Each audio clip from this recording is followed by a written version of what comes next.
Good day, everyone. I am Gia Marie Ashley L. DORONILA. I am KRISHA B. ACAS. We are from STEM 11 St. Albert the Great.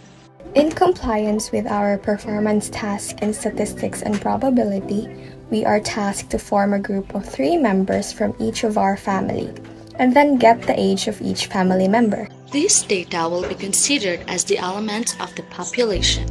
After doing so, we must construct a sampling distribution of the sample means to solve for the mean and variance. To better understand the process, we are going to solve it step by step. Let's get started. Lesson title: Mean and Variance of the Sampling Distribution of the Sample Means. First of all, we must form a group of 3 members from each of our family. Then we will get the age of each family member. This will be considered as the elements of the population. In order for us to get the mean and variance of the sampling distribution, we must follow 6 steps. Step 1. Compute the mean of the population.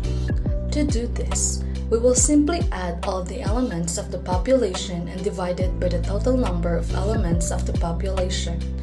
21 plus 17 plus 4 plus 37 plus 18 plus 16 is equals to 113. The total number of elements is 6, so 113 divided by 6 is equals to 18.83. Therefore, the mean of the population is 18.83.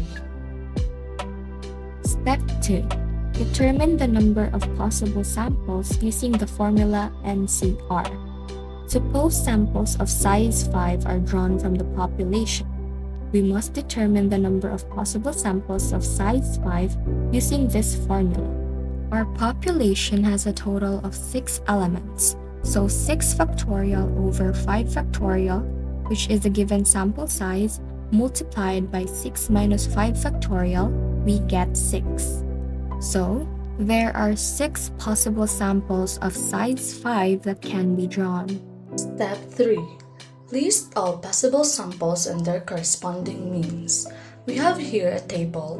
The contents in the first column are the set of samples of size 5. Beside it is the column with the contents of their corresponding means. In finding the sample mean, just simply add each set of samples and divide it by 5. Step 4. Construct the sampling distribution of the sample means. The table shows the sampling distribution of the sample means. The sample means are listed in the first column. To get the frequency, just determine how many times each sample means appear, and that will be the contents of the second column.